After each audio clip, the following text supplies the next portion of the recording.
Welcome back to Stoic Flow, Successful, Fulfilled Friends. Life will break you. Maybe it already has. The loss of a loved one, a career that collapsed, a betrayal you never saw coming, or perhaps the quiet kind of suffering. Depression, burnout, the feeling that the world kept moving forward while you were left behind. Here's the truth. You can't always control what happens to you, but you can control how you rebuild after. The Stoics believed that adversity is not the end of your story. It's the raw material from which strength, character, and wisdom are forged. Marcus Aurelius, who faced plagues, wars, and betrayal, wrote, "What stands in the way becomes the way." So today, let's talk about how to rebuild yourself after hard times. Not just 1. Accept what has happened. The first step in rebuilding is acceptance, not denial, not pretending, but radical acceptance of reality as it is. Seneca reminds us, "Fate leads the willing and drags the unwilling." When we fight reality, when we say, "This shouldn't have happened," we chain ourselves to suffering. But when we say, "It has happened, now what can I do?" we take back our power. Think of a building after an earthquake. Before you can rebuild, you have to survey the ruins.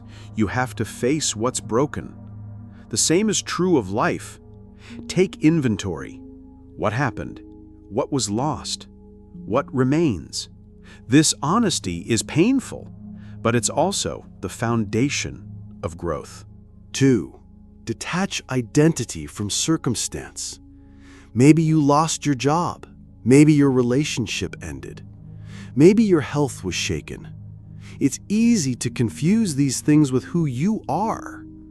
But Epictetus taught that we are not our possessions, titles, or even our physical state. We are our choices, our character. If your house burns down, you are not a ruined person. You are a person standing among ruins, free to build again. Repeat this to yourself. I am not what I lost. I am what I choose to become next. This shift in identity is crucial. Without it, you rebuild in fear, clinging to the past. With it, you rebuild with freedom, creating a new future. 3. Find stability in daily discipline. When life shatters, the smallest actions can feel impossible. But Stoicism teaches that order begins in the little things. Marcus Aurelius wrote, "At dawn, when you have trouble getting out of bed, tell yourself, 'I am rising to do the work of a human being.'" When everything feels uncertain, give yourself anchors. Wake up at the same time each day. Move your body, even if it's just a walk. Journal your thoughts to bring clarity to the chaos. Eat in a way that nourishes you, not numbs you. These aren't trivial. They are bricks in the foundation of your new life. Each act of discipline whispers, "I am building again. I am taking control." 4. Reframe hardship as training. The Stoics believed that every hardship is a kind of training ground for the soul. Epictetus compared life struggles to sparring in the gymnasium. He said, "Difficulties show a person's character. They introduce you to yourself. Instead of asking, 'Why me?' ask, 'What is this teaching me?'" Loss teaches gratitude. Betrayal teaches discernment. Failure teaches resilience. Illness teaches presence. Hardship isn't a punishment, it's preparation. Each difficulty is equipping you for the next chapter of your life, a chapter you couldn't yet see. These aren't trivial, they are bricks in the foundation of your new life. Each act of discipline whispers, "I am building again. I am taking control. 5. Rebuild with purpose, not just comfort.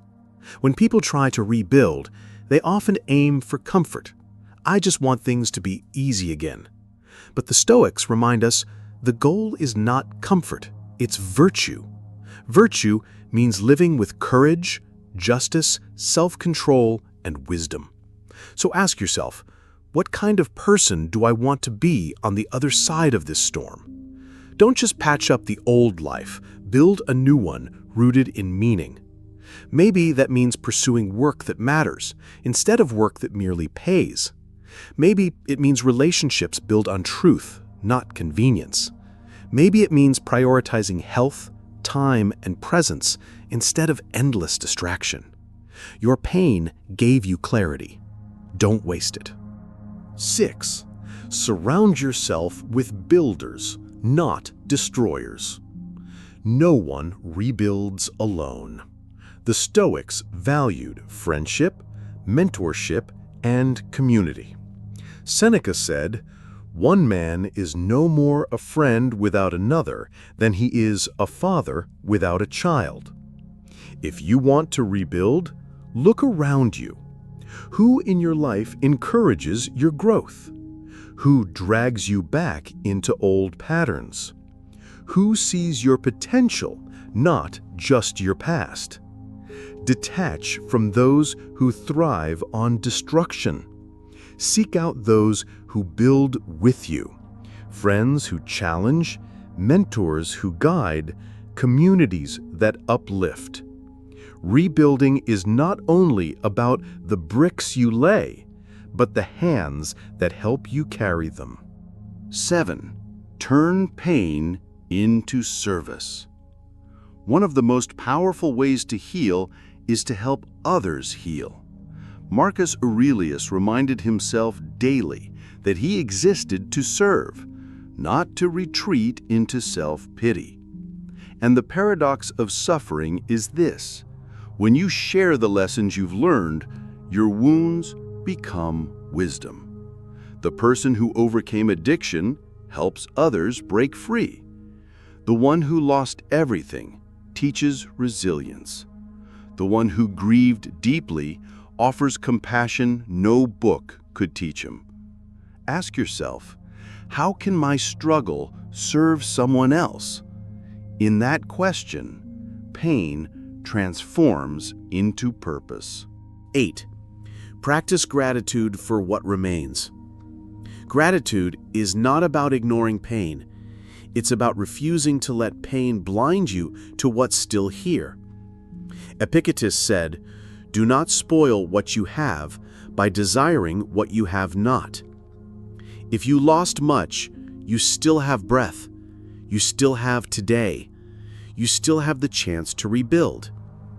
Write down 3 things each day you're grateful for. They may be small: sunlight, a meal, a single friend who stayed.